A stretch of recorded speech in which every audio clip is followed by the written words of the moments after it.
Bonjour à tous. Alors la vidéo que vous allez voir, c'est un extrait de cours particulier que j'ai fait avec un élève où on a traité un sujet de disserte sur les cahiers de Douai de Rimbaud. Alors je pense que c'est très utile de regarder cet extrait pour la méthode de la disserte, pour réviser les cahiers de Douai et pour vous donner des idées et des exemples pour vos dissertes. Vous allez voir que on prend le sujet, on l'analyse, on fait une problématique et ensuite on fait un plan détaillé à partir de ce sujet. Donc je vous laisse avec la vidéo et je vous dis bon courage dans vos révisions. Moi, le sujet que je voulais te faire bosser là, donc c'est tiré d'une des lettres du voyant, mais c'est pas cette citation là, c'est pas le poète se fait voyant par un long et raisonné dérèglement de tous les sens. C'est un passage qu'on va retrouver ensemble. Euh, il parle de s'encrapuler et il dit je travaille à me faire poète. Et donc ces deux passages là se suivent. Je vais les retrouver pour retrouver la citation exacte. Et on va le traiter comme un sujet de disserte. Donc il dit maintenant je m'encrapule le plus possible. Pourquoi? Je veux être poète et je travaille à me rendre voyant. Et on va prendre juste ça. On pourrait aller plus loin, mais bon, c'est un peu décourageant ce qu'il dit après. Vous ne comprendrez pas du tout et je ne saurais presque vous expliquer. Ok, c'est compliqué à comprendre, mais pourtant, on va analyser ce sujet. Ah oui, et la consigne, ce serait quelque chose du style dans sa lettre du voyant, enfin dans une de ses lettres du voyant, parce qu'en fait il y en a deux qui ont été envoyées la même semaine hein, à deux personnes différentes. Si je me souviens bien, l'une à son prof Isambard et l'autre à son ami poète Démeny. Et donc il dit dans sa lettre du voyant, Rimbaud déclare, blablabla, enfin citation là, hop, et ensuite il y aurait une consigne du style en quoi cette affirmation ou cette affirmation éclaire-t-elle votre lecture de l'œuvre? Quelque chose comme ça. En quoi cette affirmation éclaire-t-elle votre lecture de l'œuvre? Tu sais ce que ça veut dire s'encrapuler? Est-ce que tu peux deviner ce que ça veut dire? Parce qu'en fait, je crois que Rimbaud invente ce mot. On comprend bien ce que ça veut dire, mais c'est pas un mot qui doit être dans le dico, surtout pas à l'époque de Rimbaud. Ça n'a pas de lien avec le mot crap en anglais. Quoique peut-être. Une crapule en français, ça désigne un voyou, un petit hors-la-loi. Tu vois, quelqu'un qui fait des choses illégales, quelqu'un qui vole, ou quelqu'un qui n'obéit pas. Voilà, voilà, quelqu'un de désobéissant.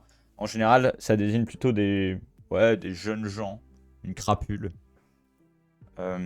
Pas forcément pas forcément des enfants, mais voilà, des gens qui font pas le bien, qui sortent des sentiers battus et qui désobéissent. Je veux être poète. Il écrit poète d'une manière un peu étrange, avec un E tréma et pas avec un accent grave comme on devrait le faire.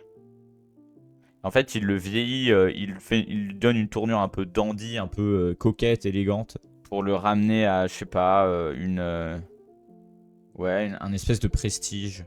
Ce tréma là, il donne au mot poète un grand prestige.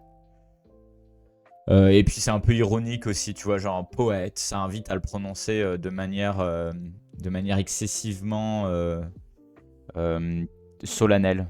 On va commencer par le verbe s'encrapuler, qui est étonnant. Le verbe s'encrapuler, il a de quoi nous surprendre. Oui, tout à fait. Devenir un voyou, se marginaliser, désobéir aussi. Tu te souviens du parcours associé à l'œuvre? Ouais, c'est une forme d'émancipation, peut-être une forme d'émancipation, de libération. En tout cas, il refuse d'obéir. Il refuse d'obéir à des codes et peut-être que ça le libère.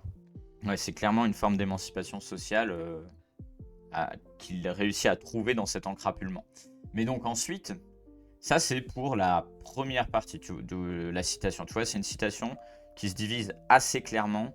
D'abord, il y a l'affirmation de l'encrapulement. Donc le fait qu'il veut devenir voyou, et c'est même superlatif, tu vois, c'est même... il dit qu'il le fait le plus possible. Et ensuite, il y a un deuxième temps. Qu'est-ce qu'il dit dans ce deuxième temps de la citation? Ah pardon, je me suis trompé. Merci. J'ai féminisé, je sais pas pourquoi. Alors, voyant, bien sûr, ouais. Ouais, donc il insiste sur ce fait-là. Être poète n'est pas seulement écrire des poèmes, Bon, c'est une bonne réflexion, hein. Ne pas seulement écrire des poèmes, c'est aussi euh, être voyant. Donc ça, c'est ce qu'il va le dire. Mais c'est pas seulement ça. C'est pas seulement ça. C'est aussi s'encrapuler. En gros, ça va ensemble. Parce que en fait, tu vois, le pourquoi, il annonce qu'il va expliquer la raison de cette vie de voyou qu'il veut mener, de cette vie de désobéissance. Donc pourquoi il désobéit? Pour être poète. Donc c'est désobéir, tu vois. Être poète, c'est désobéir, où ça passe par une rupture avec les conventions, les règles, les codes, des codes sociaux, briser des interdits sociaux, etc. Voilà. Et en fait, ça va avec être voyant. C'est ça qui mène à être voyant, d'après la citation. Je la remets là. Il travaille à se rendre voyant. Moi, je dirais que c'est encore un troisième temps, sans doute, de la citation. Et alors, il y a un truc intéressant ici, c'est que c'est le verbe qu'il emploie ici. Qu'est-ce qu'on peut dire de ce verbe-là? Comme s'il y avait un chemin, une progression vers vers la possibilité d'être voyant, vers vers la poésie du voyant, c'est ça? J'ai envie de dire le statut de voyant, mais c'est pas vraiment ça. Veut progresser vers l'état de voyant par le travail. Donc en fait, c'est pas quelque chose c'est pas une oisiveté, c'est pas un loisir. Être poète, c'est pas un loisir. Et être une crapule, c'est pas un loisir. Il le fait par devoir et par effort. C'est ça le travail, hein. Le devoir, l'effort, on peut l'entendre comme ça. C'est quelque chose de sérieux, même s'il parle de désobéir. Ouais, c'est plutôt ça, plutôt que souffrance. Je pense que je vais enlever souffrance.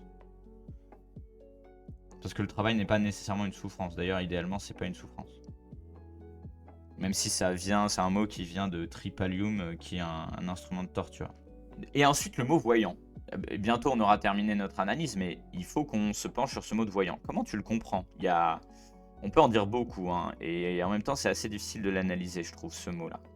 Ouais, donc un devin, quelqu'un qui connaît le futur, c'est un devin. Une forme de prophète. Enfin, tu vois, le poète est parfois associé à la figure du prophète, surtout avec Victor Hugo, donc un peu avant Rimbaud. Quelqu'un qui sait le futur et qui est capable de le transmettre d'une certaine manière. Quelqu'un qui annonce ce qui va arriver. Mais c'est aussi, se rendre voyant, c'est aussi être visible. Tu vois, le mot voyant. Alors, t'as raison, hein, le premier sens, je pense que le sens le plus évident ici, c'est celui de quelqu'un qui transmet, comme Prométhée, qui transmet aux hommes quelque chose qu'ils ne sont pas censés savoir. Et Prométhée, c'est cette figure mythologique qui transmet le feu aux hommes, qui donne aux hommes le feu de l'Olympe, donc des dieux grecs.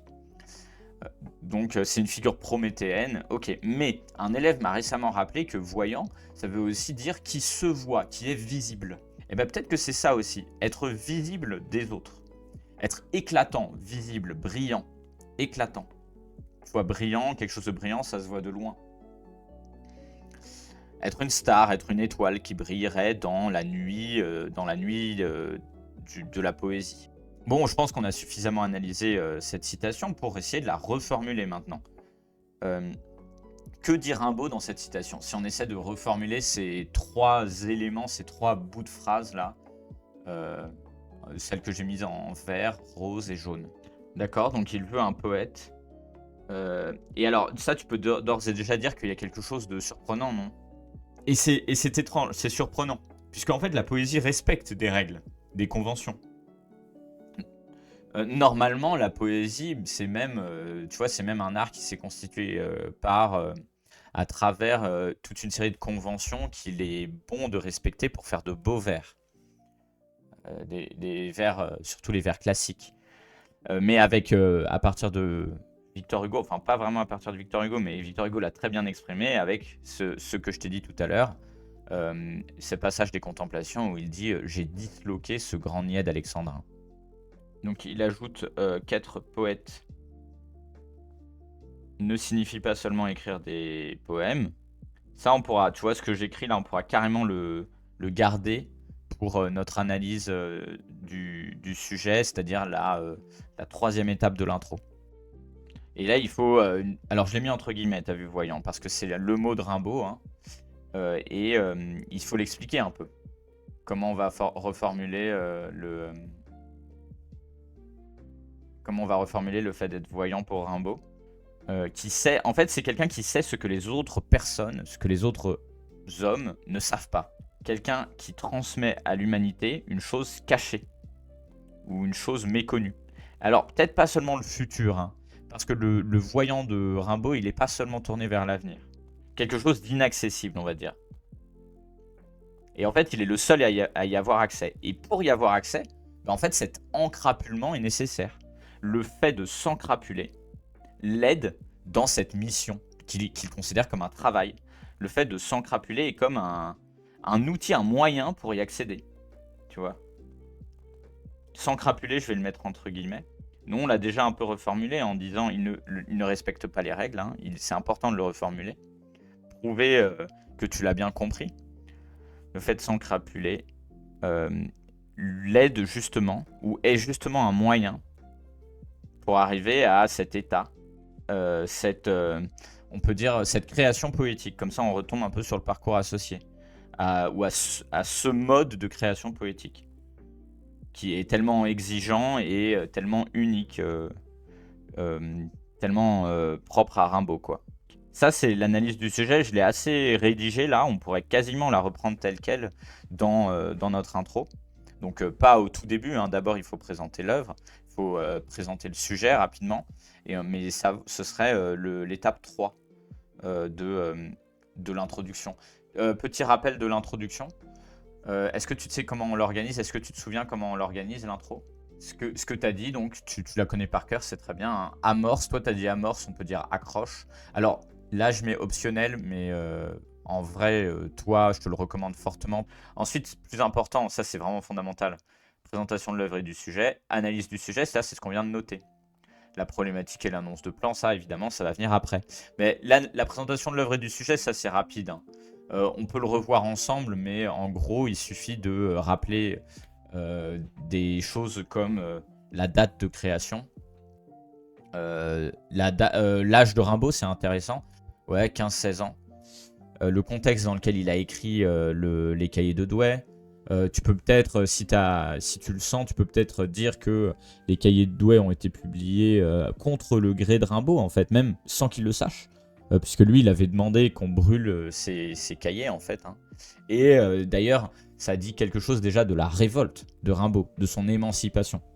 Mais en fait, je te conseille d'aller vite sur ça, hein, et d'en arriver vite à la présentation du sujet, qui est ici, en plus, c'est une citation.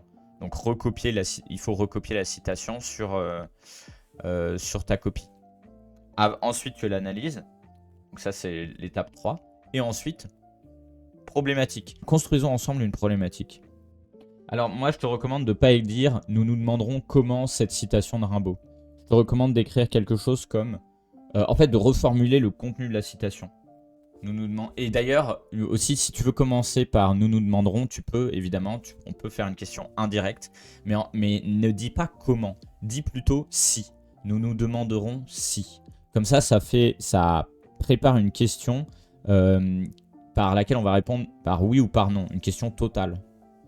Et c'est ce qu'il faut hein, pour faire un vrai plan de disserte, un plan dialectique. Il nous faut une question oui, non, tu vois. Enfin, une question par laquelle on répond oui ou non.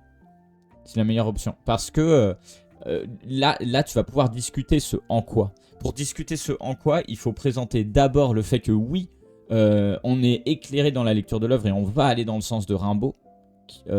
Et en même temps, on va dire non, parce que cet encrapulement n'est pas seulement ce qui fait de Rimbaud un poète. Tu vois, c'est pas seulement parce qu'il désobéit que c'est un poète. Et donc, en fait, on va facilement pouvoir faire un plan dialectique avec ce sujet. Il y a même un peu une dialectique dedans, parce que tu vois, il parle d'un encrapulement, il veut s'encrapuler, et en même temps, il parle d'un travail. Ça va pas tellement ensemble, hein. Tu vois, donc en fait, cette citation, c'est aussi pour ça que c'est un très bon sujet. Elle met en avant une contradiction, une forme de tension dans les intentions poétiques de Rimbaud. Il y a un clash entre s'encrapuler et travailler. Enfin, en français, on dit pas un clash, il faut dire une contradiction, voire un paradoxe. Une tension, en tout cas. Il y a une tension entre cette démarche qui consiste à désobéir et qui consiste à être travailleur, rigoureux. C'est deux choses quand même qui sont pas... c'est pas complètement des antonymes, mais ça s'oppose.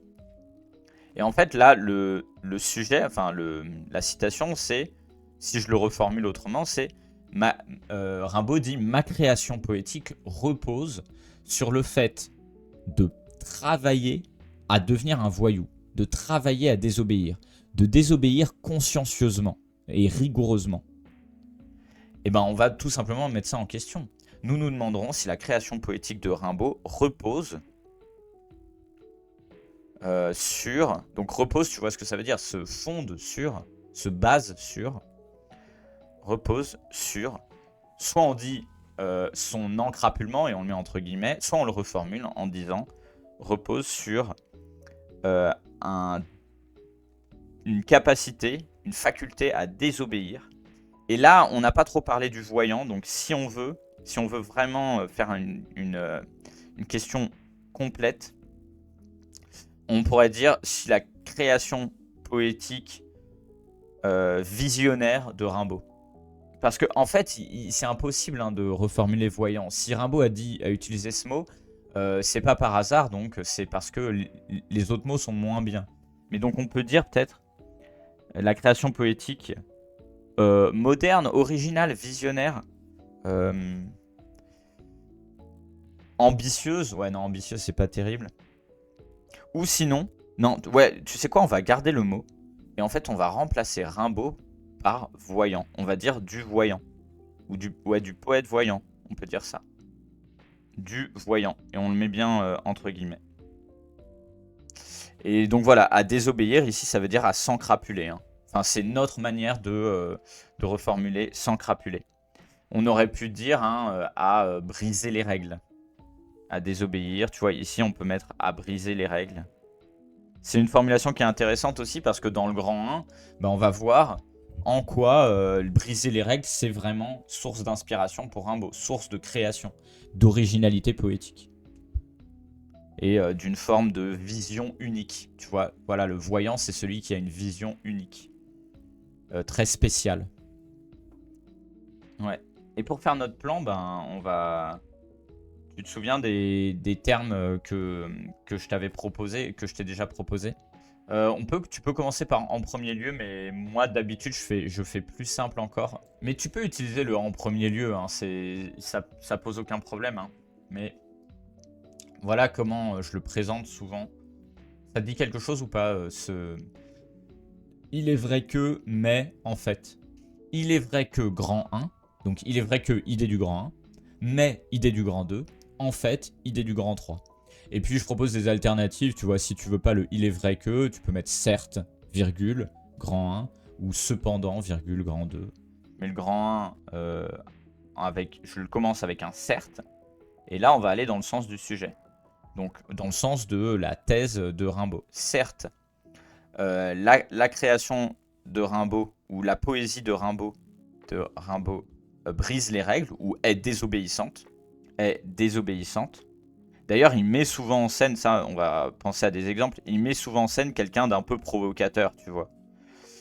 Quand il se met en scène poète, il est souvent en train de se moquer des bourgeois, comme dans des poèmes comme à la musique. Dans le mal, il est très désobéissant, ouais, bonne référence, il est très provoquant. Ouais, Dieu ne se préoccupe pas de ses créatures et même en fait il bénéficie. Alors quand il dit Dieu, c'est surtout du clergé qui parle et des prêtres qui dans les églises reçoivent de l'argent des pauvres mères qui prient et donnent à l'église, qui donnent de l'argent à l'église pour le salut de pour que leur enfant ne meure pas au front à la guerre ou pour qu'ils, s'ils meurent, ils aillent au paradis. Donc certes, la poésie de Rimbaud est désobéissante et provocante. C'est aussi ça, être une crapule. C'est être un peu provoque, enfin choqué, quoi. Donc ça, c'est pour le grand 1. Certes, la poésie de Rimbaud est désobéissante et provocante. Pour le grand 2, qu'est-ce qu'on va dire? Alors, on va commencer par mais. Je note ce que tu dis parce que c'est intéressant. En fait, tu veux dire surtout là, tu as donné l'exemple du Tartuffe. Pourquoi pas, c'est une tradition littéraire, hein, ça, c'est vrai. Mais plus largement, en fait, il s'inspire beaucoup de Victor Hugo, notamment dans Les Effarés. Il s'inspire de Villon dans Le bal des pendus. Victor Hugo est avant Rimbaud, mais pas très longtemps avant, hein, finalement. Victor Hugo, c'est les années. Il commence à écrire dans les années 20-30, si je dis pas de bêtises, donc 1820-1830. Mais il devient ultra connu et on va dire mainstream dans les années 50-60. Et là, c'est le grand. De son vivant, c'était une immense star. C'était déjà une légende, Victor Hugo. De son vivant, c'était une légende absolue. C'était le GOAT alors qu'il était pas encore. Qu'il était loin d'être mort, en fait. Victor Hugo était encore en vie quand Rimbaud écrit ses poèmes. Hein. Et donc, il est déjà un classique, en fait, quasiment. C'est quasiment un classique à ce moment-là. Bon, la mère de Rimbaud, elle aime pas trop Victor Hugo. Hein. Rimbaud, lui, il aime beaucoup Victor Hugo. Et il l'imite hein, dans Les Effarés, par exemple. En tout cas, à ce moment-là de la vie de poète de Rimbaud, il aime Hugo. Donc oui, Hugo fait déjà partie de la tradition littéraire, tout comme Molière que tu as cité, puisque dans le Tartuffe, sans doute que Rimbaud pense à Molière. Dans Le bal des pendus, sans doute qu'il pense à Villon, la balade des pendus, c'est sûr. Dans Vénus Anadyomène, tu sais, ce sonnet où il parodie, il réécrit, en fait, il pense sûrement au sonnet de la Pléiade, peut-être de Ronsard, de Du Bellay. Il s'inspire d'une tradition littéraire vaste, immense. Vénus Anadyomène, c'est la parodie de l'éloge féminin, mais donc la poésie la parodie de l'éloge du corps féminin. Or, la poésie, je pense surtout à la Pléiade, mais c'est aussi le cas après, et ça c'est demeuré le cas jusqu'à Rimbaud et même après. La poésie fait souvent l'éloge du corps féminin. Donc, en faisant l'éloge d'un corps féminin hideux, laid, dégoûtant, Rimbaud, en fait, s'inspire hein, de ces conventions littéraires pour mieux les tourner en dérision. Donc oui, il s'inspire de la tradition littéraire. Et il ne brise pas tous les codes littéraires. Et d'ailleurs, c'est pas une crapule Rimbaud dans la vraie vie. Ok, il fait des fugues, mais c'est un excellent élève. Peut-être un peu provocateur parfois, choquant, mais il a très bien compris ce qu'on attendait de lui. Hein.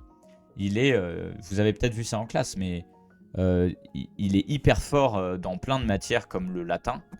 En éducation religieuse aussi, il est super fort. Et au lycée, c'est un crack. Hein. C'est le meilleur de son lycée, peut-être même des Ardennes, donc la région de Charleville. Dans certaines matières, c'est vraiment le meilleur. Et il aime sans doute être le meilleur. Donc c'est pas non plus une crapule, tu vois. Il obéit à certains codes et il cherche certaines récompenses. Hein. Donc il s'inspire de cette tradition littéraire. D'ailleurs, il envoie des poèmes à des poètes. Tu vois, il envoie des poèmes à Banville, qui est un grand poète du moment, un poète parnassien. Il se fait connaître, il envoie des poèmes à des journaux. Donc en fait, il ne crache pas sur la société poétique de son temps. Donc on dit, il s'inspire de la tradition littéraire et n'est pas toujours un voyou. Un voyou littéraire, on va dire. Hein. Et ensuite, en fait, il ne désobéit aux règles que... il joue à désobéir aux règles parce qu'il les connaît bien. Donc on peut dire, en fait, son émancipation, tu vois, on reprend le mot du parcours associé, son émancipation est créatrice parce qu'elle détourne les règles et les codes. En fait, il se repose sur une excellente connaissance de ce qu'on pourrait appeler le champ littéraire de son temps et surtout hein, de la littérature en fait. Une grande connaissance des maîtres et même un amour de ces maîtres poétiques. Hein. En fait, son émancipation est créatrice parce qu'elle repose sur une grande connaissance des règles poétiques. Et en fait, ça, tu vois, son rôle de crapule, ça n'est qu'une façade, on peut dire ça, hein. On peut l'interpréter comme juste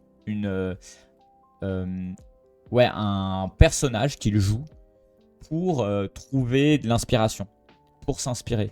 Parce que c'est ça qui le motive. Et ça se voit dans pas mal de poèmes. Là maintenant, il nous reste un petit peu de temps. Bon, pas beaucoup de temps, 3 minutes. Mais je vais te montrer un poème où on voit bien à quel point Rimbaud se met en scène. En fait, il y en a deux qui me viennent à l'esprit. Ces deux poèmes, c'est... je vais te montrer ma fenêtre là. Ces deux poèmes, c'est À la musique, dont je t'ai déjà parlé, mais aussi Roman. Tu peux l'utiliser dans plusieurs grandes parties, en fait, ce poème. Donc, on observe une place où il y a une espèce de fanfare ou de petit concert, sûrement un kiosque, au milieu d'une place, pourquoi pas à Charleville, donc la ville de Rimbaud. Et on se moque des bourgeois. On se moque du notaire, on se moque des bourgeois poussifs. Un peu plus loin, il y a des rentiers à lorgnon. Les gros bureaux, en fait, ça désigne des gens, peut-être des employés de bureau, qui traînent des grosses dames, donc ils sont ridicules. Et puis, ensuite, il y a des voyous qui arrivent. Un peu plus loin, après tous les bourgeois, il reprend le mot bourgeois encore là. Il y a des voyous qui arrivent. Long des gazons verts, ricanent les voyous. Et en fait, on va se rendre compte que lui-même fait partie de ces voyous. Il dit, moi, je suis débraillé comme un étudiant. Débraillé, tu sais ce que ça veut dire? Il est mal habillé. Et il n'a pas sa chemise dans son pantalon comme il faudrait l'avoir. Il n'a pas les codes vestimentaires, ou en tout cas, il les a détournés, tu vois. Il est mal habillé. Voilà, il est habillé avec désinvolture, hein, de manière un peu provocante. Il regarde les filles et ça fait venir des baisers à ses lèvres. Donc il dit une forme de... il achève ce poème où il avait commencé par contempler des bourgeois. Il l'achève sur une forme d'excitation qui a quelque chose d'érotique ici. Je sens les baisers qui me viennent aux lèvres. Et elle le trouve drôle, amusant, ouais. Et peut-être que cet encrapulement, tu vois, il le met à distance ici, hein, tu vois, il est un peu ridicule, hein. Il se prend pas trop au sérieux. C'est exactement comme dans, on va s'arrêter sur ça, mais cet autre poème, Roman. D'abord, en fait, là, ici, Rimbaud ne dit jamais je. Il parle du personnage principal qui semble être lui-même, hein, ou en tout cas qui lui ressemble beaucoup. Il en parle soit à la troisième personne avec ce on. On n'est pas sérieux quand on a 17 ans, on va sous les tilleuls verts de la promenade. Soit avec carrément un vous, donc la deuxième personne, comme s'il s'adressait au lecteur.